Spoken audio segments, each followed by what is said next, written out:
যদি তুমি এবারে এইচএস দিয়ে থাকো আর অলরেডি তুমি এইচএস পাস্ট এবং তোমার সায়েন্স ব্যাকগ্রাউন্ড আছে এবং তুমি নার্সিং নিয়েও পড়তে চাইছো, তাহলে এই ভিডিওটা তোমার জন্য। Hey everyone, welcome back to my channel the amazing Debjani. আজকে আমি আলোচনা করব বিএসসি নার্সিং আর জেনপাস ইউজির ব্যাপারে, কিভাবে তুমি ওয়েস্ট বেঙ্গলে বিএসসি নার্সিং নিয়ে পড়তে পারবে এবং কলেজে অ্যাডমিশন নিতে পারবে। So without further delay let's start the video.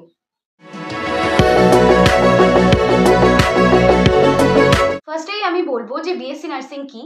So BSc nursing or bachelor of nursing হচ্ছে একটা 4 ইয়ার্সের ডিগ্রি কোর্স, যেটা হচ্ছে এইচএস পাস করার পর তোমরা কলেজে অ্যাডমিশন নিতে পারো। সো বিএসসি নার্সিং পড়ার জন্য কিন্তু অবশ্যই সায়েন্স ব্যাকগ্রাউন্ড হতে হবে। এই কোর্সে অ্যাডমিশন নেওয়ার জন্য কিন্তু দু রকম প্রসেস আছে, একটা হচ্ছে ডাইরেক্ট অ্যাডমিশন নিতে হবে আর আরেকটা হচ্ছে জেনপাস ইউজি দিয়ে বা জেনপাস ইউজির যে এন্ট্রান্স এক্সাম সেটা দিয়ে তোমরা নিজের মতো কলেজ চয়েস করে, সেটা গভর্নমেন্ট হোক বা প্রাইভেট, তুমি অ্যাডমিশন নিতে পারো। যে ডাইরেক্ট অ্যাডমিশনটা সেটা কিন্তু সব কলেজের ক্ষেত্রে হয় না, কিছু স্পেসিফিক কলেজ রয়েছে, সেই কলেজগুলোতে গিয়ে তুমি যদি কথা বলো এবং তারা তোমাদেরকে একটা অ্যামাউন্ট অফ ফিস পে করতে বলবে, সেই ফিসটা পে করলে তুমি ডাইরেক্ট অ্যাডমিশন নিতে পারো। কিন্তু সব কলেজের ক্ষেত্রে কিন্তু সেটা হয় না, অথবা গভর্নমেন্ট কলেজ তুমি যদি চাও পেতে, তাহলে কিন্তু তোমাকে জেনপাস ইউজিতে বসতেই হবে বা জেনপাস ইউজি এক্সামটা তোমাকে দিতেই হবে। জেনপাস ইউজির যে সমস্ত ডিটেলস আছে সেটা একটা ওয়েবসাইটে গিয়ে তোমরা চেক করতে পারো। ওয়েবসাইটের নাম আমি বলে দিচ্ছি, wbjeeb.nic.in। সেখানে তোমরা জেনপাস ইউজির সমস্ত কিছু চেক করতে পারো, সেটা ইনফরমেশন বুলেটিন থেকে শুরু করে এক্সাম ডেট কবে হবে সেটা থেকে শুরু করে সব কিছু। এবছরে জেনপাস ইউজি এক্সামের ডেট কিন্তু অলরেডি পাবলিশড হয়ে গেছে। 25th May 2025 কিন্তু জেনপাস ইউজির যে এক্সাম হবে সেটা অলরেডি বলে দেওয়া রয়েছে, তবে এটা টেন্টেটিভ ডেট, এটা কিন্তু পরবর্তীকালে চেঞ্জও হতে পারে।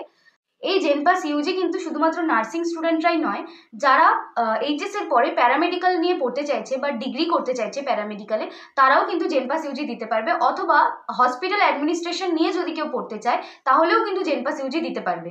সো জেনপাস ইউজির দুটো পেপার হয়, একটা হচ্ছে পেপার 1 এবং আরেকটা হচ্ছে পেপার 2। তো পেপার 1 কারা কারা দিতে পারবে? পেপার 1 হচ্ছে যারা এইচএস এ সায়েন্স ব্যাকগ্রাউন্ড নিয়ে পাশ করেছে, অর্থাৎ পিসিবি আছে, ফিজিক্স কেমিস্ট্রি বায়োলজি, তারা কিন্তু এই পেপার 1 দিতে পারবে। পেপার 1টা হচ্ছে বিএসসি নার্সিং এবং যতগুলো প্যারামেডিক্যালের কোর্স রয়েছে, আমি কোর্সের ডিটেলস এখানে দিয়ে দিচ্ছি, কতগুলো প্যারামেডিক্যালের কোর্স রয়েছে, এইগুলো যদি দিতে চাও তাহলে তোমরা কিন্তু পেপার 1 দিতে পারবে। পেপার 2টা হচ্ছে স্পেসিফিক্যালি হসপিটাল অ্যাডমিনিস্ট্রেশনের জন্য। যদি তুমি এইচএস এর পরে হসপিটাল অ্যাডমিনিস্ট্রেশন নিয়ে পড়তে চাও তাহলে তুমি পেপার 2 দেবে, এবং এই পেপার 2 যারা এইচএস এ যে কোনো স্ট্রিম থেকে পাশ করেছে তারা দিতে পারবে। এই পেপার 1 এবং পেপার 2 কিন্তু একই দিনে এক্সাম হয়, ফার্স্ট হাফে পেপার 1 হয় এবং সেকেন্ড হাফে কিন্তু পেপার 2 হয়। অ্যাপ্লিকেশনের সময় যদি কেউ মনে করে যে আমি পেপার 1 শুধু দেবো বা পেপার 2 শুধু দেবো, তাহলে কিন্তু জেনারেল ক্যান্ডিডেটসের জন্য 500 রুপিস লাগে অ্যাজ এ এক্সাম ফিস, এবং SC ST OBC A OBC B EWS ক্যান্ডিডেটসের জন্য কিন্তু 400 রুপিস লাগে। এবার যদি কেউ মনে করে যে আমি দুটো পেপারই দেবো, তাহলে কিন্তু জেনারেল ক্যান্ডিডেটসের জন্য 800 রুপিস লাগে, এবং SC ST OBC A OBC B EWS ক্যান্ডিডেটসের জন্য 650 রুপিস লাগে।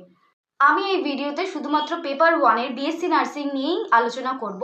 যদি তোমরা পেপার 1, পেপার 2 অথবা এই ভিডিও নিয়ে বা জেনপাস ইউজি নিয়ে যে কোনো ডিটেলসে ভিডিও চাও, তাহলে তোমরা অবশ্যই কমেন্ট বক্সে সেটা আমাকে জানাতে ভুলবে না। তো এবার আমি বলবো যে জেনপাস ইউজি এক্সাম দিতে গেলে কিভাবে অ্যাপ্লাই করতে হয়। সো এবছর এখনো অবধি অ্যাপ্লিকেশনের ডেট কিন্তু পাবলিশড হয়নি, খুব তাড়াতাড়ি এই মার্চের 3rd উইকেই মেবি ডেট পাবলিশড হবে। তোমরা কিন্তু যে ওয়েবসাইটটা আমি ডেসক্রিপশন বক্সে দিয়ে দিয়েছি সেখানে গিয়ে কিন্তু চেক করতে থাকবে যে অ্যাপ্লিকেশন ডেট পাবলিশ হয়েছে কি হয়নি। যদি অ্যাপ্লিকেশন ডেট পাবলিশ হয়ে যায় তাহলে কিন্তু তুমি রেজিস্ট্রেশন করে এবং ফর্ম ফিল আপ করে সেই এক্সামের জন্য অ্যাপ্লাই করতে পারবে। কি তুমি যদি জেনপাস ইউজি দিতে চাও ফর বিএসসি নার্সিং পারপাস, তাহলে তোমার কি কি এলিজিবিলিটি ক্রাইটেরিয়া লাগবে? সবার ফার্স্ট হচ্ছে তোমাকে ইন্ডিয়ান সিটিজেন হতে হবে, এছাড়া হচ্ছে তোমাকে ওয়েস্ট বেঙ্গলের বাসিন্দা হতে হবে বা ওয়েস্ট বেঙ্গলের ডমিসাইল থাকতে হবে অ্যাটলিস্ট 10 ইয়ার্সের জন্য। তোমাকে কিন্তু এইচএস পাস করতে হবে এবং তোমার এইচএস এ 3টে মেন সাবজেক্ট লাগবেই, সেটা হচ্ছে ফিজিক্স, কেমিস্ট্রি এবং বায়োলজি, এবং যাতে তুমি এই 3টে সাবজেক্টে থিওরি এবং প্র্যাকটিক্যাল আলাদাভাবে পাস করো। এছাড়া তোমার যে এজ ক্রাইটেরিয়া সেটা হচ্ছে মিনিমাম 17 ইয়ার্স হতে হবে, এবং বিএসসি নার্সিং এ যদি গভর্নমেন্ট কলেজ থেকে তুমি পড়তে চাও, ফিমেল ক্যান্ডিডেটরাই পড়তে পারবে, মেল ক্যান্ডিডেটদের জন্য কিন্তু কোনো রকম গভর্নমেন্ট কলেজ বিএসসি নার্সিং এ নেই। এবার আমি বলবো যে কি কি এডুকেশনাল কোয়ালিফিকেশন লাগে জেনপাস ইউজি ফর বিএসসি নার্সিং দেওয়ার জন্য। সো ফার্স্টেই আমি বলে দিয়েছি যে 3টে সাবজেক্ট কিন্তু হওয়া মাস্ট, একটা হচ্ছে ফিজিক্স, কেমিস্ট্রি এবং বায়োলজি। এবং যারা জেনারেল ক্যান্ডিডেটস রয়েছে এবং ইডাব্লিউএস ক্যান্ডিডেটস রয়েছে তাদের কিন্তু এই 3টে সাবজেক্টে 45% মার্কস পেতে হবে এইচএসে। এবং এছাড়া যারা SC, ST, OBC A, OBC B এবং পিডাব্লিউডি ক্যান্ডিডেটস আছে তাদের কিন্তু 40% মার্কস এই 3টে সাবজেক্টে হওয়া মাস্ট। ইংলিশ সাবজেক্টটাতে তোমাকে পাস করতে হবে। এবার আমি বলবো যে কোয়েশ্চেন প্যাটার্ন কেমন হয় জেনপাস ইউজি। সো জেনপাস ইউজির কোয়েশ্চেন কিন্তু ইংলিশ এবং বেঙ্গলি দুটো ল্যাঙ্গুয়েজেই কিন্তু থাকে। যারা ইংলিশে কমফোর্টেবল তারা ইংলিশে পেপার দিতে পারে, যারা বেঙ্গলিতে কমফোর্টেবল তারা বেঙ্গলি ল্যাঙ্গুয়েজে পেপার দিতে পারে।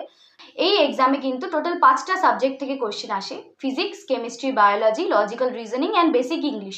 এই 5টা সাবজেক্ট কিন্তু 11-12 ডিফিকাল্টি লেভেলের থাকে এবং এখান থেকে 1 এবং 2 নাম্বারের কোয়েশ্চেন থাকে এবং নেগেটিভ মার্কিংসও থাকে। সো তোমাকে টোটাল 1.5 ঘন্টা টাইম দেওয়া হবে। এই টাইমের মধ্যে তোমায় কিন্তু অ্যান্সার দিতে হবে একটা ওএমআর বেসড অ্যান্সার শিটে।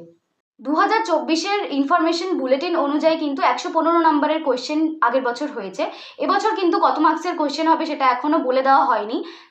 এবছর নোটিফিকেশন বেরোলে বা এবছর যদি অ্যাপ্লিকেশনের ডেট বেরোয় সেখানে কিন্তু ইনফরমেশন বুলেটিনে নতুন করে আপডেট দেওয়া থাকবে। এবার আমি বলবো যে অ্যাডমিশন প্রসেস কি করে হয়। সো এক্সাম দেওয়ার পর কিছুদিন বাদে আমাদের যে র্যাঙ্ক কার্ড বেরোবে বা আমাদের যে রেজাল্ট বেরোবে সেখানে আমাদের একটা জিএমআর র্যাঙ্ক লেখা থাকবে বা জেনারেল মেরিট র্যাঙ্ক লেখা থাকবে for BSc nursing students and paramedical students. এই জিএমআর র্যাঙ্ক যার যত ভালো হবে তার কিন্তু নিজের ইচ্ছা মতো কলেজ পাওয়ার যে প্রবাবিলিটিটা সেটা কিন্তু ততটাই বাড়বে। কিভাবে আমি বলছি, এই রেজাল্ট পাবলিশ হওয়ার কিছুদিন বাদে কিন্তু কাউন্সিলিংয়ের রেজিস্ট্রেশন স্টার্ট হয়। সেই কাউন্সিলিংয়ের মানে রেজিস্ট্রেশন তোমায় করতে হবে। এই রেজিস্ট্রেশন করার সময় তোমায় কিন্তু নিজের ইচ্ছে মতো কলেজ চয়েস করতে হবে, কোন কলেজকে তুমি আগে প্রেফারেন্স দেবে এবং কোন কলেজকে তুমি পরে প্রেফারেন্স দেবে সেটা কিন্তু তোমাকে পরপর সাজাতে হবে। তুমি যদি গভর্নমেন্ট কলেজে পড়তে চাও তাহলে তুমি গভর্নমেন্ট কলেজগুলোকে আগে রাখবে, যদি তুমি তোমার পছন্দ মতো প্রাইভেট কলেজে পড়তে চাও তাহলে তুমি প্রাইভেট কলেজ আগে রাখবে।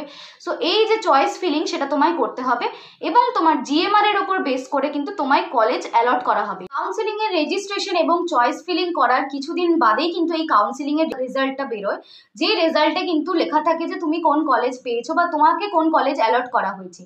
সো এই অ্যালটেড কলেজ পাওয়ার পর অ্যাডমিশন প্রসেস স্টার্ট হয়। যেই অ্যাডমিশন প্রসেসে তোমাকে সেই কলেজে গিয়ে, যেই কলেজ তুমি পেয়েছো সেখানে গিয়ে ডকুমেন্ট ভেরিফিকেশন করতে হয় এবং তোমার ফর্ম ফিল আপ থেকে শুরু করে চয়েস ফিলিং থেকে শুরু করে যত ডকুমেন্টস রয়েছে সব কিন্তু ভেরিফাই করতে হয়, ইনক্লুডিং মেডিকেল সার্টিফিকেট এবং ডমিসাইল সার্টিফিকেট, যেটা তোমায় আগেই করে রাখতে হবে, আগেই কমপ্লিট করে রাখতে হবে এবং এটা কিন্তু তোমার অ্যাডমিশনের সময় লাগবে। সো এভাবে তুমি কিন্তু অ্যাডমিশন নিতে পারো নিজের ইচ্ছে মতো কলেজে। তো এবার আমি বলবো যে বিএসসি নার্সিং কমপ্লিট করার পর তুমি কিভাবে জব পেতে পারো বা তোমার কি কি জব স্কোপ রয়েছে। ফার্স্টলি বিএসসি নার্সিং কমপ্লিট করার পর তোমার কাছে একটা ডিগ্রি রয়েছে এবং একটা রেজিস্ট্রেশন নাম্বার রয়েছে, যেটার জন্য তোমরা কিন্তু বাইরের যে কোনো হসপিটাল বা প্রাইভেট নার্সিং হোম সেখানে কিন্তু অ্যাপ্লাই করতে পারো বা সিভি ড্রপ করতে পারো। সেখানে তারা ইন্টারভিউর মাধ্যমে বা তোমার রেজাল্ট দেখে তোমায় কিন্তু রিক্রুট করবে। এছাড়া এমনও কিছু প্রাইভেট কলেজ বা প্রাইভেট নার্সিং ইনস্টিটিউশন রয়েছে যেখানে কিন্তু তোমায় অ্যাজ আ ক্লিনিক্যাল ইনস্ট্রাক্টর তারা রিক্রুট করতে পারে। তো এটা তো গেল প্রাইভেট নার্সিং হোম বা প্রাইভেট হসপিটালের কথা। গভর্নমেন্ট জব তুমি কি করে পেতে পারো, যখন ওয়েস্ট বেঙ্গল থেকে রিক্রুটমেন্ট বেরোবে গ্রেড 2 স্টাফ নার্স পোস্টের জন্য, সেখানে কিন্তু বিএসসি নার্সিং স্টুডেন্টদের জন্য আলাদা ভ্যাকেন্সি থাকে। এই যে রিক্রুটমেন্ট সেখানে কিন্তু তুমি অ্যাপ্লাই করতে পারো যদি তোমার কাছে রেজিস্ট্রেশন নাম্বার এবং ডিগ্রি থাকে। তাহলে এরপর তোমার যে 4 বছরের মার্কস এবং একাডেমিক মার্কস যে আছে সেখান থেকে তোমার মেরিট ক্যালকুলেট করা হবে। এই মেরিটের ওপর ভিত্তি করে এবং ইন্টারভিউর ওপর ভিত্তি করে কিন্তু তুমি গভর্নমেন্ট জব পেতে পারো। আই হোপ বিএসসি নার্সিং এবং জেনপাস ইউজির ব্যাপারে তোমাদের যা যা ডাউটস ছিল সব ক্লিয়ার হয়ে গেছে। যদি আর ফার্দার ডাউটস থেকে থাকে তোমরা অবশ্যই কমেন্ট বক্সে লিখতে ভুলবে না। যদি এই ভিডিওটা ভালো লেগে থাকে এবং ইনফরমেটিভ বলে মনে হয় তাহলে কিন্তু লাইক, শেয়ার অ্যান্ড সাবস্ক্রাইব করতে ভুলবে না এবং পাশে থাকা যে বেল আইকনটি ওটা কিন্তু প্রেস করে দেবে যাতে এই ভিডিও রিলেটেড সমস্ত রকম নোটিফিকেশন তোমার কাছে যেতে পারে। So thank you for watching guys, দেখা হচ্ছে নেক্সট ভিডিওতে।